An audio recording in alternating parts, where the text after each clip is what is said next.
Shirin Ebadi is an Iranian lawyer, writer, activist, and laureate of the Nobel Peace Prize.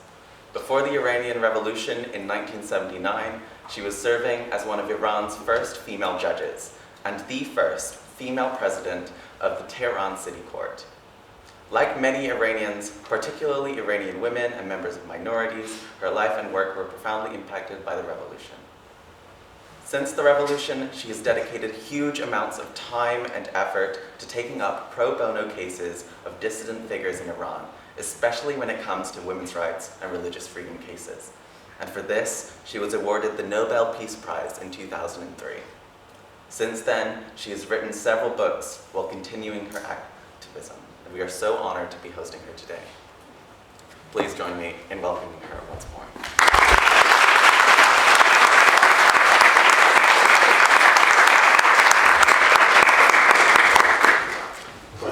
Thank you very much for all of you coming this afternoon or this evening. It is an evening already, so that's and thank you for waiting. The way this is going to work is we're going to do about sort of an hour, if time allows us, and we were thinking to. So my name's Ali. I'm a student here with Sam, and I want to thank Sam and his committee for making this happen, and above all, thank Dr. Ebadi for coming, to agreeing to have this event with us, and we're looking forward to the discussion. And I'm just going to ask a few questions, he says. I've written down about 6, we'll see how far we'll get, and then we're going to open up for a discussion because we're obviously keen on dialogue and the back and forth with the audience.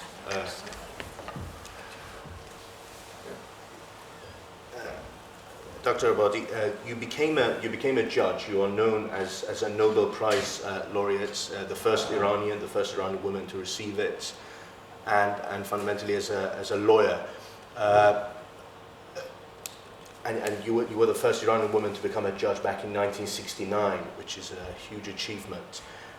Could you just tell us about about your experience as a female lawyer in Iran before the revolution, and maybe how did it change? We could start off from there.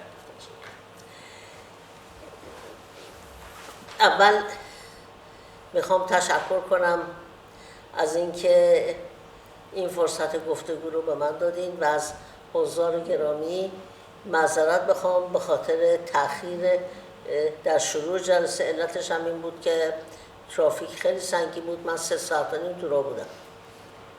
First of all, I wanted to thank you for having given me the opportunity to be present here and speak with you, and also I would like to apologize for the delay. Sorry, it took me 3.5 hours to get here.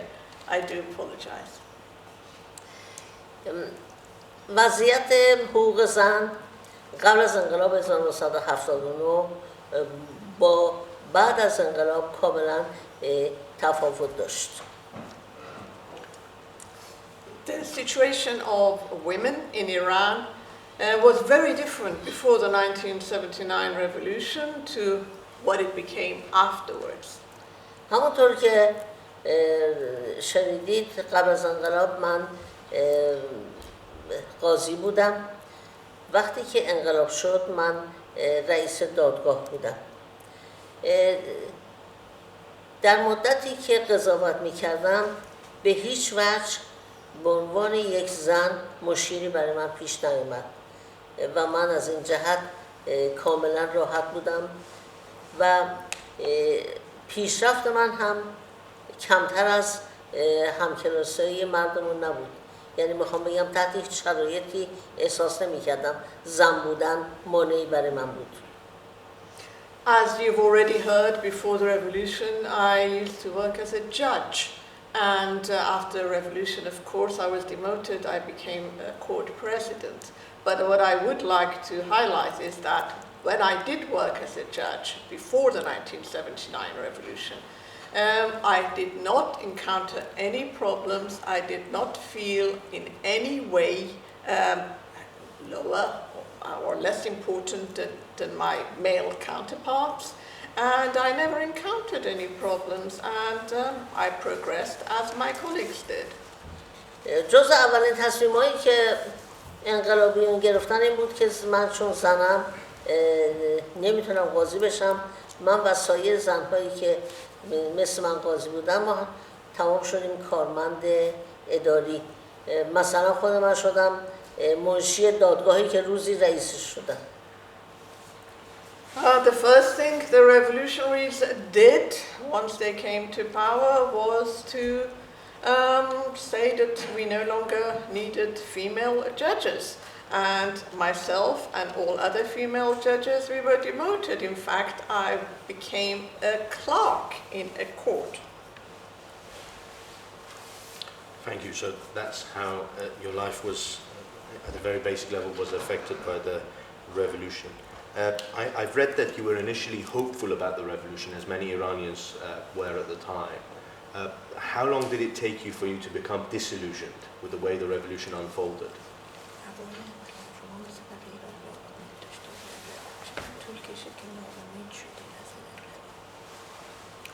قبل از اینکه خمینی که رهبر انقلاب 1979 بود به ایران بیاد، خیلی حرفای خوبی میزد. از جمله میگفت همه انسان ها با هم برابرند، همه آزادن در حکومتی که پیریزی میشه، زنان کاملا حقوق برابر دارند. اما وقتی که به ایران آمد 100% حرفاش عوض شد. Before coming to Iran, Ayatollah Khomeini used to say many very, very good progressive things. He said, once we have our revolution, once we have an Islamic Republic, everyone will be equal, there will be freedom, women will have the same right as men. But once he arrived in Iran and he took over, all that changed 100%. وقتی که من این حرفای زیبا رو میشنیدم، منم مثل میلیون ها ایرانی فریب این حرفا رو خوردم و فکر کردم که این آدم حکومت خیلی خوبی خواهد شد. من هم در قبل از اینکه خمینی به ایران بیاد جزء طرفدارانش بودم. انقلاب در 12 فوریه 1979 پیروز شد و در 8 مارس همون سال خمینی که میگفت زنها آزادن، گفتش که زنانی که در ادارات و شرکت‌های دولتی کار میکنن بایستی روسری داشته باشن. و اونجا اولین دروغ رو من از این مرد شنیدم و دیگه راه هم رو جدا کردم. در حقیقت من دقیقا میدونم 8 مارس 1979 دیگه مخالف حکومت شدم و تا به امروز این مخالفت ادامه دارم. Yes, like millions of other Iranians, I was very much impressed by the beautiful words of Khomeini before he came to Iran. I was full of hope. And I remember that the revolution took place on 12th of February 1979.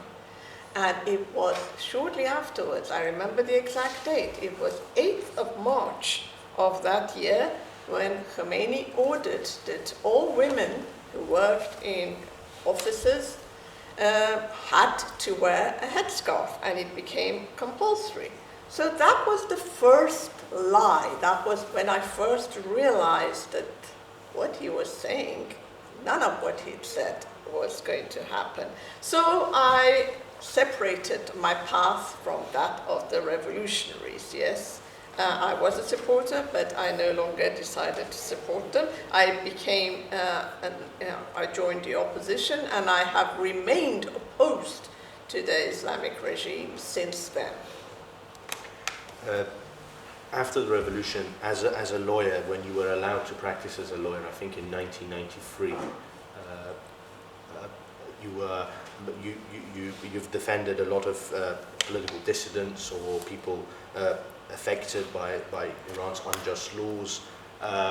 Sorry, can everybody hear me? By the way, am I speaking loud enough? Is that right? So we'll just carry on with it, just so that we don't just go on for the rest of the meeting without you defended a lot of dissidents, and you were asked by some reformist lawmakers to help with drafting some certain legislations. Did you fear for your own safety at the time? Could you tell us about the pressures you faced before you had to go into exile later on?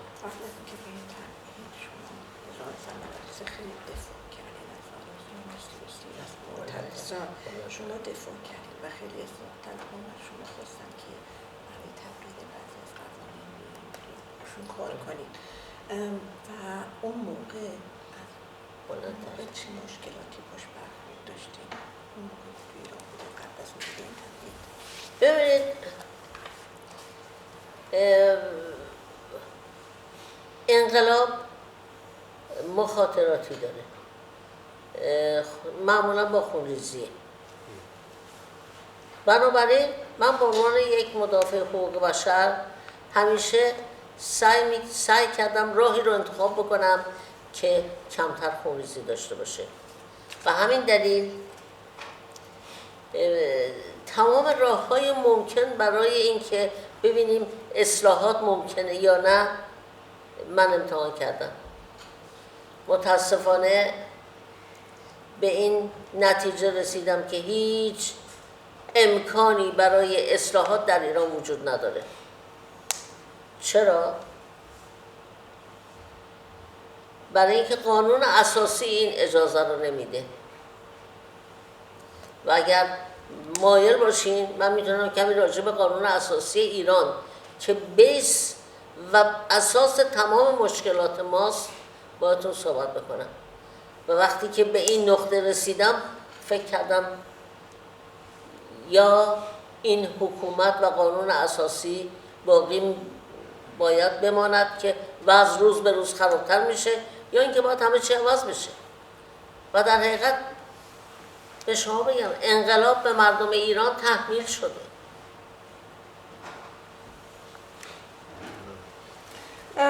Look, revolutions, they carry risks, they're always dangerous, and usually there is a lot of bloodshed. As a human rights defender, I tried my best to choose a path that avoided so much bloodshed. And reforms, yes, I tried everything in my power to try and bring about reforms, but I realized very soon that reforms were not going to happen. They were useless. Why? Because of the constitution of the Islamic Republic of Iran. And the way the constitution is and the way it is worded, it doesn't allow for reforms to happen. I will elaborate on that shortly. But I decided very soon that either this regime has to go, it has to end, because with this constitution as it is, the situation will only exacerbate and it will not get any better, and that's the only way. I can tell you in short that this revolution was imposed on the Iranian people. Thank you. So up until 2003, so you defended a few dissidents and you got into some trouble, including a prison sentence, which was later suspended. How did you find out that you were nominated for the Nobel Peace Prize? And how did the Iranian regime deal with you as a Nobel Peace Prize laureate?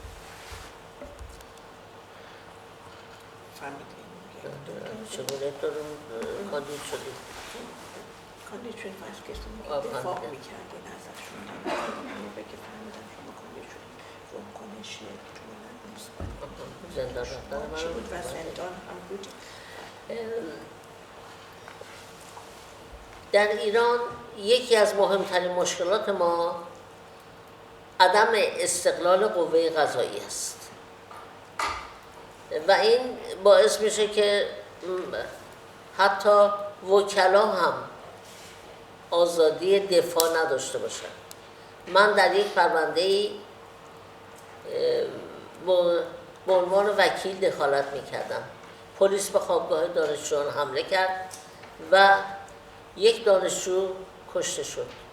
من علیه رئیس پلیس شکایت کردم از طرف خانواده دانشجویی که کشته شده بود.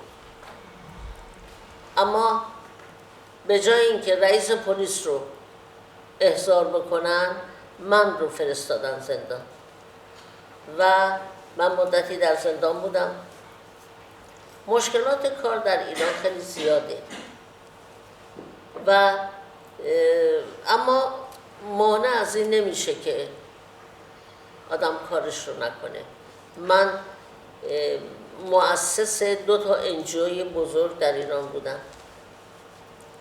11 کتاب حقوقی نوشتم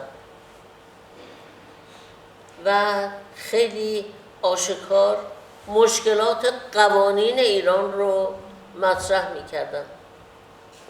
خب اینا یک شهرتی برای من ایجاد کرده بود که بالاخره یکی از جوایزی که گرفتم جایزه نوبل در سال 2003 بود. اما برای من جایزه مهم نیست. اون کارهایی که کردم برای من ارزش بیشتری داره. اون کاراست که ماندگاره. از جمله توانستم چند قانون رو بهتر بکنم و اصلاح بکنم.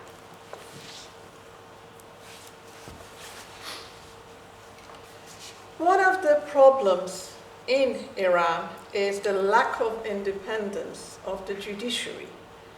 As a result, lawyers do not have the freedom that they need to have in order to practice and defend their clients. I remember I'd taken up a case of a student who was killed during a police raid of the university hostels. And the family of this student asked me to take the case to court. But you know what happened? Instead of arresting the head of the police who had raided the hostels, culminating in the death of this student, they imprisoned me. And I was the lawyer. Yes, it's very difficult for us lawyers to practice in Iran, that's the human rights lawyers, but nothing is going to prevent me from my work. While in Iran, despite all these difficulties and despite my term in prison, once I was released, I set up 2 very big NGOs. I published 11 law books, and I very clearly highlighted the problems that existed in the legislative system of Iran. As a result, I became famous, and I was awarded many international prizes, one of which was the Nobel Peace Prize in 2003. But prizes, awards, they don't interest me. What interests me is to make sure that the laws change. And while in Iran, I did manage to change several laws. I want to ask about the sanctions. Shortly after your receipt of the award, I've read that you were publishing your memoirs in 2004, and you got into some difficulties publishing the memoirs in English in America because of the sanctions which Iran has faced for not many years now. And sanctions are obviously one of those moral questions about countering the Iranian regime, whether they're effective in strengthening the cause of democracy in Iran, whether they adversely affect ordinary Iranian people. How do you feel about sanctions and your own experience with them? من میخواستم خاطراتم رو در آمریکا چاپ بکنم. بعد گفتن که چون ایران سانکشنه و پول مثل حق و زحمه این کتاب رو باید به یه ایرانی بدیم، نمیشه چاپ بکنیم. من وکیل گرفتم علیه آمریکا شکایت کردم. گفتم این کتاب من اطلاعاتی در خصوص ایران میخواد به آمریکایی‌ها بده و شما با این کارتون سانسور کردید، مردم خودتون رو سانسور کردید، اینا دیگه نمیتونن اطلاعات داشته باشن. خوشبختانه من برنده شدم و نه تنها من بلکه سایر چند ایرانی دیگری که همین مشکل رو داشتن توانستن کتاباشون رو چاپ کنن. اسم این کتاب هست ایران اویکنینگ و البته بعد از اون من یک کتاب دیگری وقتی که از ایران خارج شدم نوشتم که چرا از ایران خارج شدم به نام Until We Are Free. این کتاب هم باز هم در آمریکا چاپ شد و چون اینجا دانشگاه است بذاریم به شما بگم وقتی که به یک مانعی برخورد میکنید در کاری که خواهید داشت در آینده فوراً تسلیم نشید، بجنگید، از حقتون کوتاه نیایید.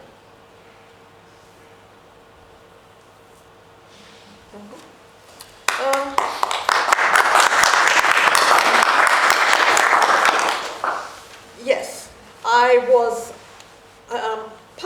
I was trying to publish my memoirs when I left Iran, and I was trying to publish that in the United States.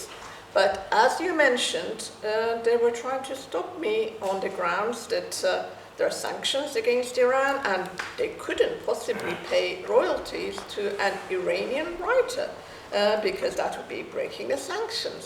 So I decided to take the United States to court on the grounds that my book, the aim of my book was to inform public opinion in the United States, and by stopping me from publishing my book, they were censoring their own people, and they were stopping from their own people from learning about what's happening in my country.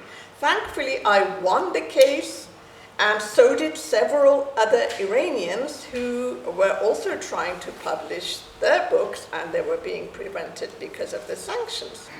My book was called Iran Awakening, and after that, since then, I have written a follow-up to that, which is about my life since my exile, and it is called Until We Are Free.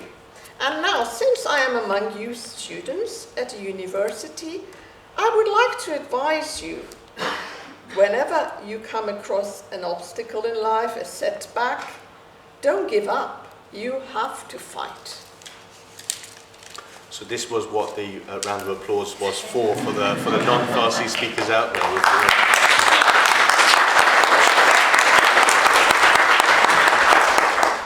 And returning to the question of sanctions, how do you feel about sanctions as a tool of countering the Iranian regime?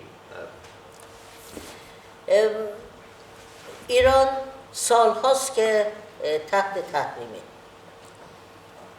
و این بهانه میده دست حکومت که هر اتفاقی که میفته و هر کمبودی که ایجاد هست که تو ایران باشه منتسب به تحریم بکنن، میگن در اثر تحریم. و اینطوری نیست. حقیقتش این است که ایران کشور بسیار ثروتمندیه، اما مردم ایران روز به روز دارن فقیرتر میشن. فقر مردم 3 عامل داره. یکی تحریمه. خب طبیعتاً تحریم باعث کاهش ارزش پول ملی میشه، فقر میاره. اما عامل دوم که مهمتر از اونم هست، اختلاس کلانی است که در حکومت وجود داره. خیلی سطحش بالاست. و عامل سوم، برنامه‌های غلط حکومت ایرانه. حکومت ایران با پول‌هایی که داره به جای اینکه صرف رفاه مردم بشه، صرف خرید اسلحه میشه برای حزب الله لبنان. ما 35 ساله که تمام مخارج حزب الله رو داریم میدیم. صرف خرید اسلحه میشه برای حوثی‌های یمن. صرف خرید اسلحه میشه برای گروه‌های شبه نظامی در عراق و سوریه. و این هم فشار زیادی است بر بودجه حکومت. در حقیقت فقر مردم 3 عامل داره، یک عامل نیست. دولت ایران اون 2 عامل رو میخواد نادیده بگیره، بلکه مردم متوجه هم. و برای همینه که با این حکومت مخالفن. ما نباید پولمون صرف خرید اسلحه واسه کشتار مردم بشه. به من چه ارتباط داره که در لبنان چی میگذره؟ من چرا تو مدرسم، تو کشورم مدرسه و بیمارستان نباشه و حزب الله بخواد با پول ما اسلحه بخره؟ به من چه ارتباط داره که ما پول حمایت از بشار اسد رو باید بدیم؟ حوثی‌ها به من چه مربوطه؟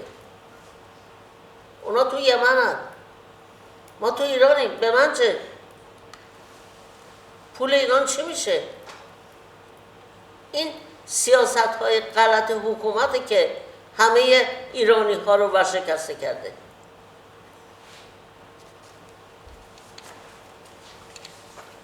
For many years, Iran has been under sanctions, and what the government has done, the regime has used these sanctions as a pretext to ascribe whatever shortcoming, whatever problems exist in the country, ascribe them to the sanctions.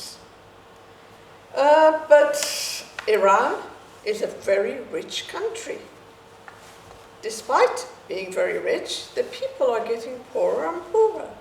And there are 3 factors responsible for the poverty that exists in Iran.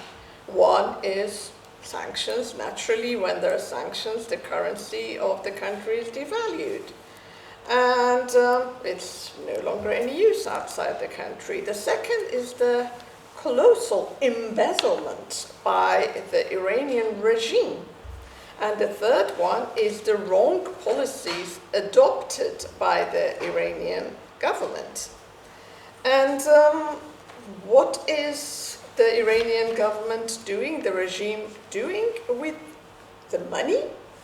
Instead of spending its money on the people, it's spending it on buying weapons to send to Hezbollah in Lebanon, to arm the Houthis in Yemen, to establish paramilitary groups in Iraq and in Syria. All this is coming out of the Iranian budget, which should be spent on the people. So yes, these 3 factors are responsible for the poverty, but the country is, the regime is ignoring the last 2 factors and blaming it all on the sanctions. And instead of spending the money on the people to build hospitals, to build schools, why is the money being spent on Hezbollah in Lebanon? What's Lebanon's Hezbollah got to do with me, with the people of Iran?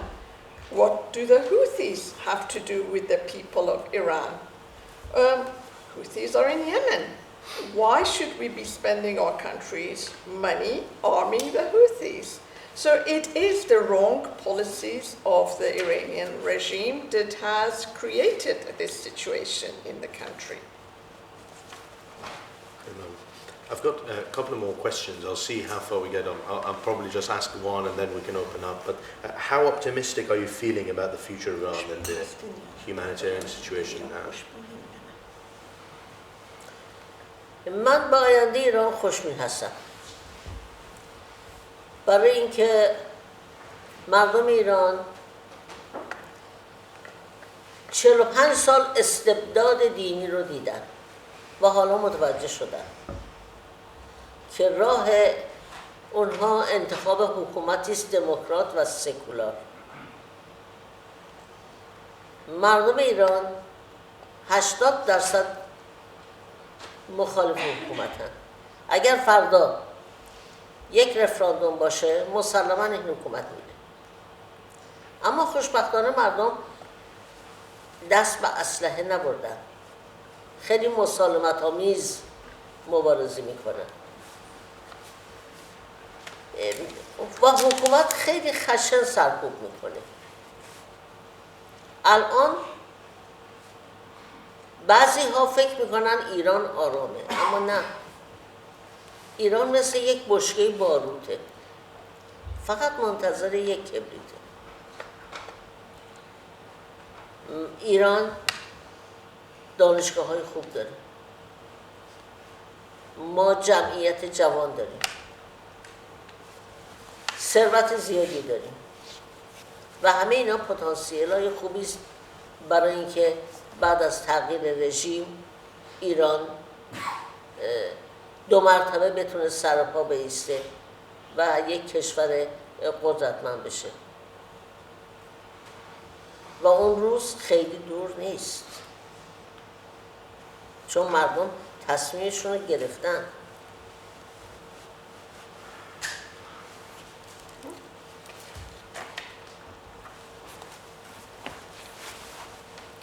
I am optimistic about the future of the Iran because for 45 years the Iranian people have experienced this despotic regime with theocracy, and they have come to realize that the only path is to have a democratic and secular regime. 80% of the Iranian people are against the regime, and I can tell you, if there were to be a referendum tomorrow, this regime would definitely be deposed. But so far, all the demonstrations in Iran have been peaceful. The Iranian people have refused to take up arms. However, on the other hand, the government's response to these peaceful demonstrations has been brutal crackdown. But Iran, I can tell you, the situation in Iran is like a powder keg, and it could explode at any moment. We have excellent universities in Iran. We have a very young population. And as I said, we are a rich country, so the potential is there. Once this regime collapses, Iranian people are very resilient, and Iran will once again be a very powerful country, and this is going to happen soon. It will be in the near future. One last question. Is there anything the outside world can do to help? Some of our audience are non-Iranians, people would be interested. How can the cause of human rights in Iran be helped?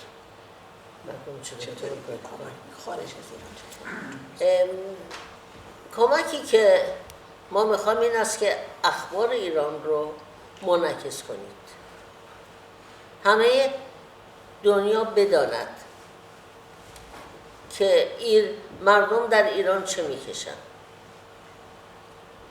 و فریب شعارهای حکومت ایران رو نخورن. ایران با شعار مخالف مرگ بر آمریکا سعی کرده بین جوانها برای خودش طرفداران انتخاب کنه.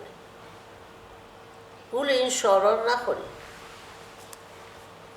ایران یک کشور سوسیالیستی نیست، یک کشور کاپیتالیستی آلوده به کاراپشن است.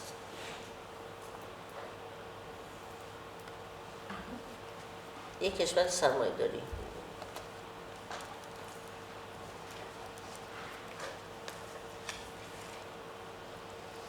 What you can do to help is to make sure that the world knows what is happening in Iran, and you can do so by broadcasting any news that comes out of Iran about what the people are enduring in the country. Do not be deceived by the slogans of the Iranian regime, especially by its slogan of death to America. And through this slogan, the Iranian regime has tried to gain support. But don't be deceived by that. Iran is not a socialist country. It is a capitalist country that is mired in corruption. Anything the foreign governments can do at all? بهترین کاری که میتونن بکنن است که تو کار ما دخالت نکنن. من اینا همیشه حمایت میکنم از حکومت. The best thing foreign governments can do is not to interfere in our affairs, because that's what they constantly try to do. Thank you very much. I was going to open up to the audience with, well, just to give an idea, I was going to ask about the Georgetown Coalition. If anybody wants to ask about that, you're more than welcome to. But anybody wants to ask a question, the lady at the middle, either in Farsi or English. I prefer to ask my question in Persian, and later on, she or myself can translate more in English. با درود خدمت شما. من یکی از مصاحبه‌هاتون رو دیدم توی برنامه ازتون پرسیدن چرا شورش 57 رو ازش حمایت کردین، انقلاب 57 رو، و شما فرمودین که بی‌عقلی با خنده پاسخ دادید. الان که 45 سال گذشته و ما این رژیم رو دیدیم و همونطور که خودتون هم فرمودین بهتره که صدای مردم ایران رو بشنویم. الان جوانای ایران در ایران شاهزاده رضا پهلوی رو صدا میکنن و خواهان برگشت شاهزاده هستن. من اول سوالم از شما این هست که خب توی ویدیوها و برنامه‌هایی که از شما دیدم بیشتر کنار اصلاح طلبان یا جدایی طلبان و کسایی که میخوان در واقع تجزیه طلبان بودید. نظرتون چی هستش که به جای اونها با شاهزاده رضا پهلوی همکاری داشته باشید و صدای جوانای ایران رو بشنوید و کلا نظرتون در رابطه با برگشت پادشاهی به ایران و البته پادشاهی مشروطه چی هست؟ سپاسگزارم. May I quickly translate that, or do you? Whatever, if you want me, I'll kind of tell you the summary. That I'd watched one of your interviews about, and they asked you the same question about why you'd initially supported the 1979 revolution, and as you have mentioned here, you gave your answer, but as you're saying now, it's the people of Iran whose voice should be heard outside Iran. And in one of the interviews, they asked you about Crown Prince Reza Pahlavi, who is currently in the United States, because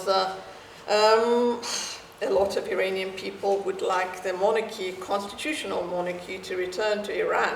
But you seem to be more siding with the reformists and the separatists.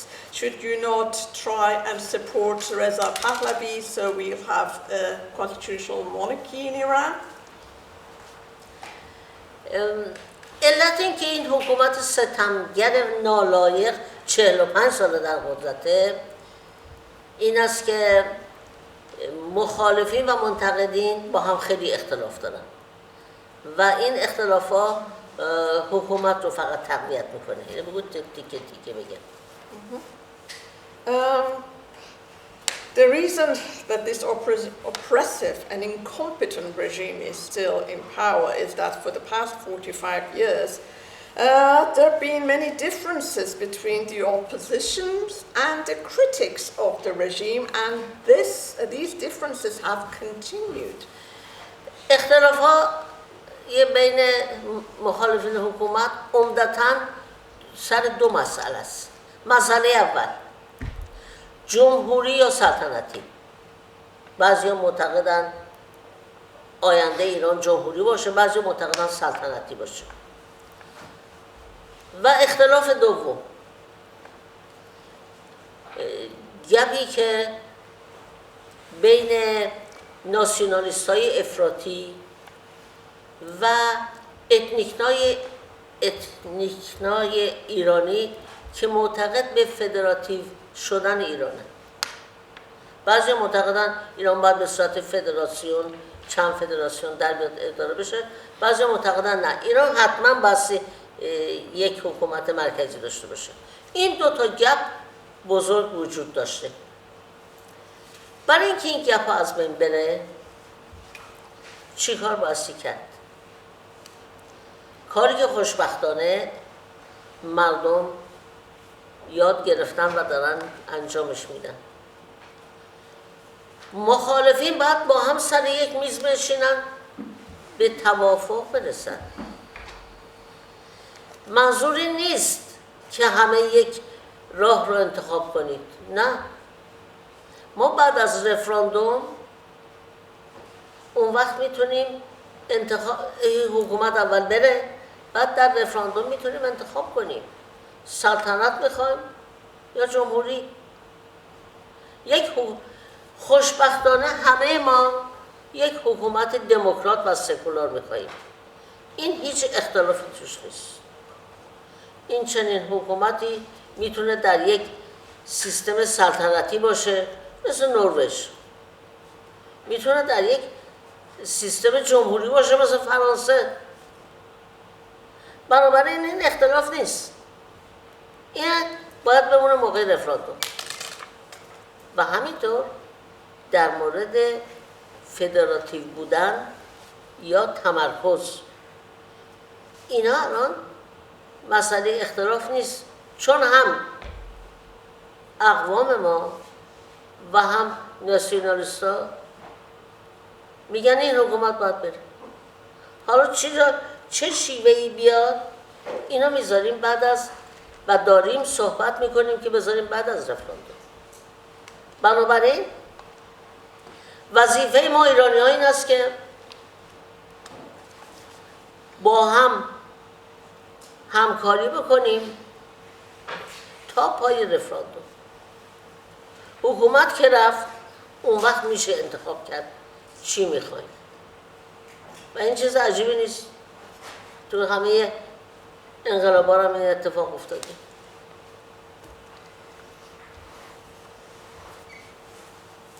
Now, the differences that exist among, as I mentioned, those who oppose the regimes and the critics of the regime are chiefly on two issues. One is some want a republicanism and some want a monarchy.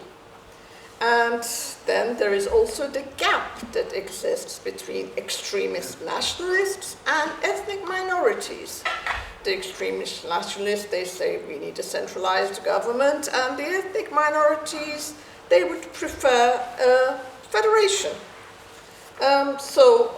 To bridge this gap, it is important that we, Iranian opposition, we should get together, sit around a negotiation table and try and reach a consensus. And what we do have in common is that we want this regime to go. And we have to agree that we can decide the future of the country after we've had a referendum. Let's have a referendum first. Once we've had a referendum, in that referendum, the people can decide what they want. Fortunately, one thing they're all in agreement in is that we want a democratic and secular government to take over. Now, this could be in the form of a monarchy, as in, for instance, Norway. It could be in the form of a republic, as in, for instance, France. But there is not, we have to wait for that referendum before we decide which path to take, federation, centralization, monarchy, and so all decisions, until then we have to sit together, we have to cooperate until the referendum, and that is our duty. Could we keep our questions shorter so that we allow more opportunity? The gentleman at the front. Yeah, thank you so much for sharing your experience and for your time. We really enjoyed it. Earlier you cited the Iranian constitution as the main problem against human rights and in particular women's rights. But the reality is that I think the problem is the Iranian constitution is based on extreme Islamic ideology. So don't you think that the root is deeper than just the constitution and it's extreme Islamic ideology that makes a problem?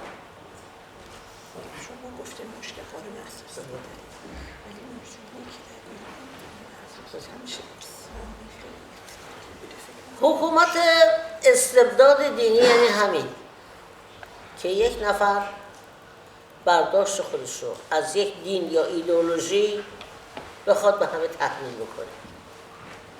و حکومت ایران هم همینطوره. به موجب قانون اساسی پارلمان هر قانونی رو که تصویب میکنه باید شورای نگهبان تاییدش بکنه. و این شورای نگهبان اگر یک قانونی رو مخالف شریعت اسلام باشه تصویب نمیکنه. چه افرادی این کار رو بر عهده میگیرن؟ 6 تا روحانی که مستقیم از طرف رهبر تعیین میشن.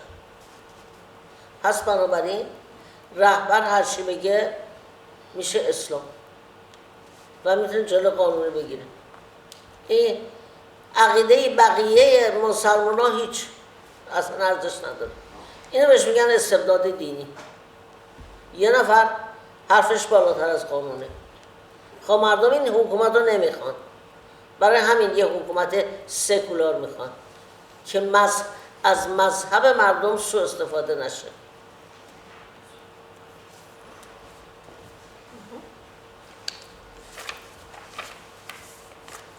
This is exactly what a despotic regime and a theocracy is all about.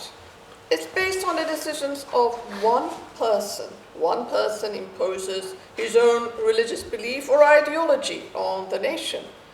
So based on the constitution of the Islamic Republic, any law adopted by the parliament has to be first accepted by the Guardian Council, which is an oversight council. So all the laws have to be endorsed by the Guardian Council.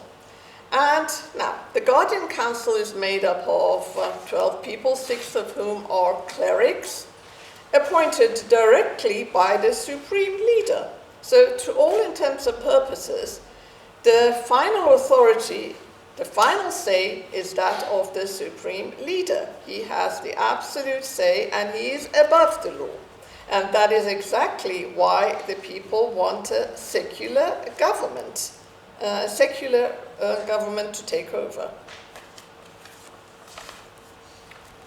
Any other questions? The lady at the front and then the lady after. Thank you. It's an honor to have you here. Looking back, what would you say were the driving forces in your life? So what gave you the strength to stand up, to fight for others and put yourself and your family at risk?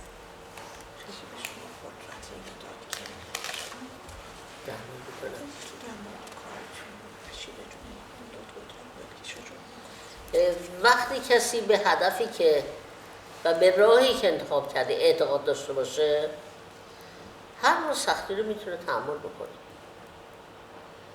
من به طور خلاصه بگم، هم زندان رفتم، همین که در سال 2009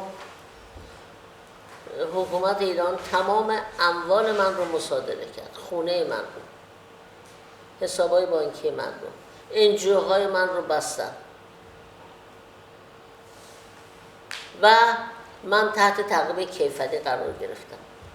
چون در ایران نبودم که منو دستگیر کنن، برای یک کنفرانسی آمده بودم اسپانیا، جای من خواهرم و همسرمو دستگیر کردن که نه یه مدتی تو زندان بودم، فقط به خاطر اینکه فامیل من بودن.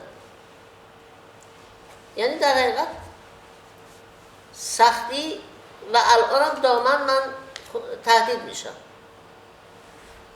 اما اینا رو راحت میتونم تحمل بکنم و اگر قرار بشه یه بار دیگه شغل رو انتخاب بکنم، دو مرتبه همین کار رو خواهم کرد. علتش این است که به صحت راهی که دارم میرم اعتقاد دارم، بنابراین تحملم میکنم. Look, when you believe in the path that you have chosen, you are willing to endure any kind of hardship. Tell you in a nutshell, yes, I've been imprisoned. In 2009, the Iranian regime, they confiscated all my properties, all my assets, my bank accounts, and they even shut down my NGOs. And they decided to take me to court and prosecute me, but I happened to be outside Iran. In 2009, I was in Spain giving a lecture. And because they couldn't arrest me, they arrested my sister and my husband instead, and they imprisoned them for a while. But And even now, I'm constantly receiving threats, yet I endure all this hardship because I believe in the course that I have chosen.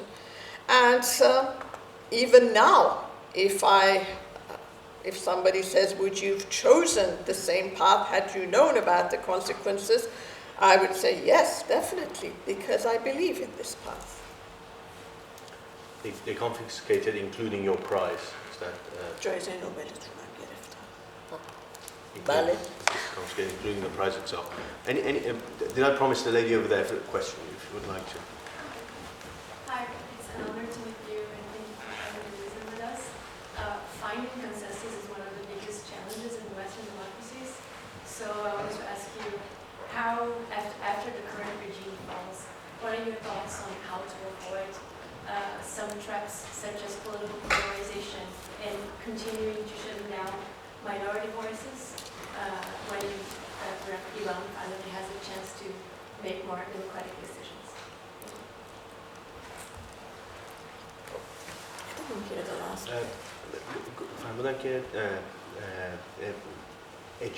اجماع نظر پیدا کردن در یکی از بزرگترین چالش‌ها در دموکراسی‌های غرب هست. وقتی که ایران فرصت این رو پیدا میکنه که راجع به آینده خودش تصمیم بگیره، چطوری فکر میکنین که پولارایزیشن میشه چند قطبی شدن، چطوری این چند قطبی شدن و ساکت کردن اقلیت‌ها رو چطوری میتونیم ازش جلوگیری کنیم؟ لازمه که من دموکراسی رو از دید خودم یه بار تعریف بکنم. دموکراسی فقط به معنای پیروزی اکثریت مردم نیست.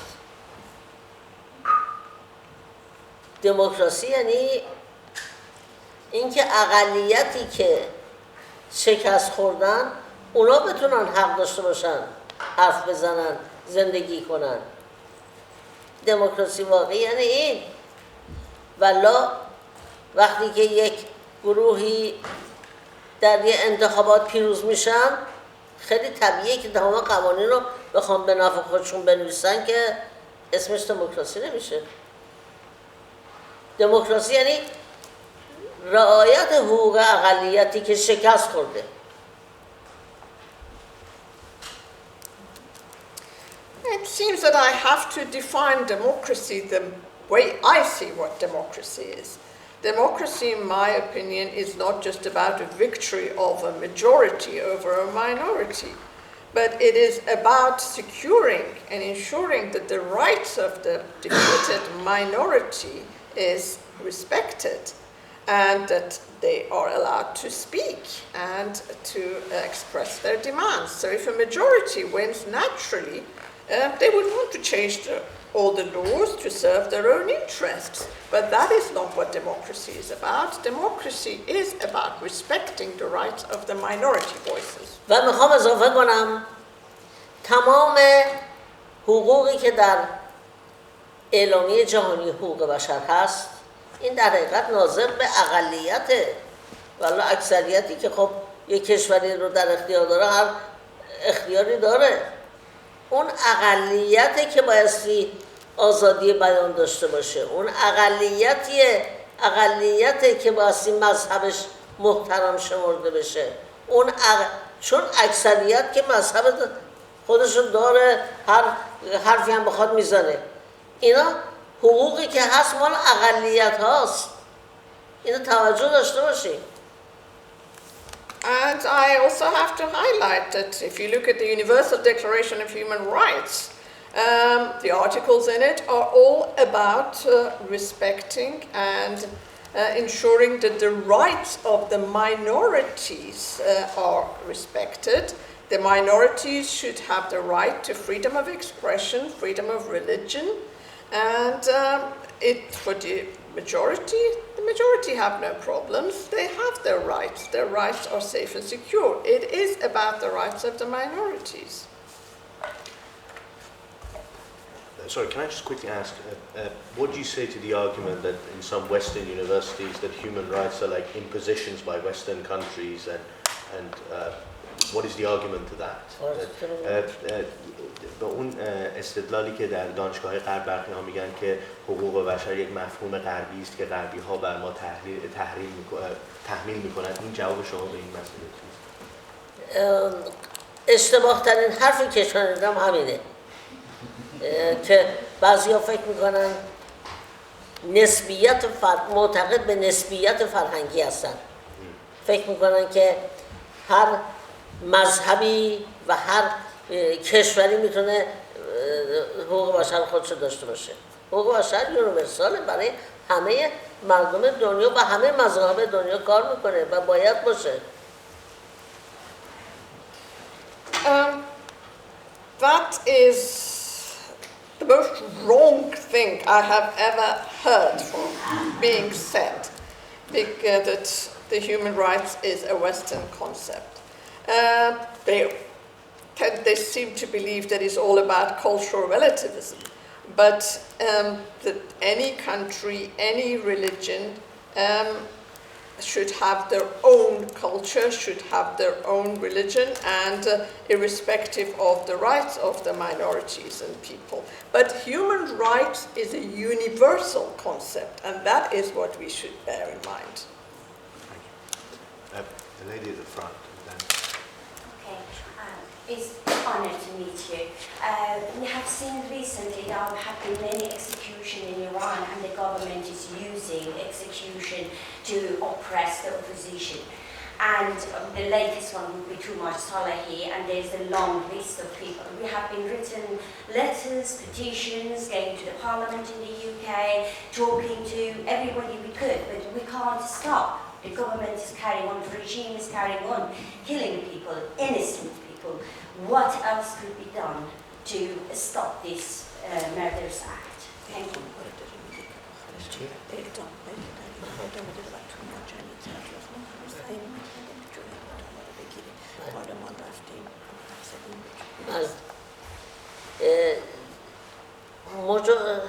مجازات مرگ در حقوق بشر ممنوعه و کشورهای زیادی این مجازات رو از بین بردن، اما متاسفانه کشور ایران این مجازات رو داره و روز به روز هم بر تعداد اعدام شدگان افزوده میشه. ما بالاترین سرانه اعدام رو در جهان داریم. توی افرادی که اعدام شدن یا حکم اعدام میگیرن،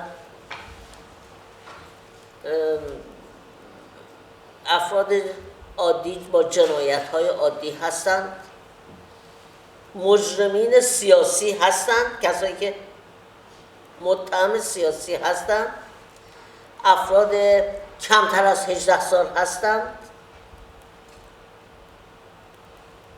و حکومت از این مجازات برای ارعاب و ترسوندن مردم سوء استفاده میکنه.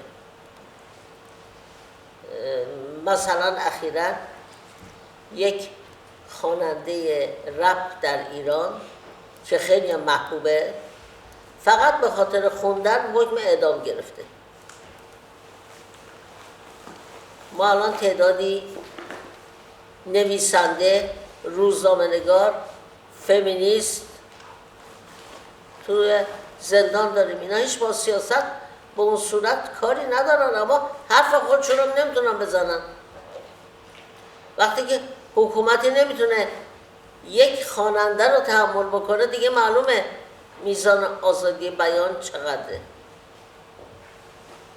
خواننده برایه که گرامی رو برنده شد، این خواننده 1 سال حبس محکوم شده که همین روزا باید بره زندان، چون حبسش هم قطعی شده، فقط برای خوندن یک ترانه که اون ترانه هم در دنیا این همه مورد استقبال قرار گرفت و جایزه برد.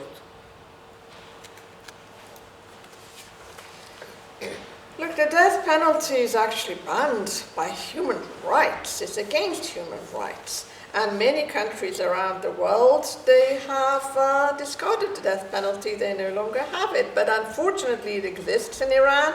And the number of executions is increasing every day. In fact, we have the biggest number of executions in Iran.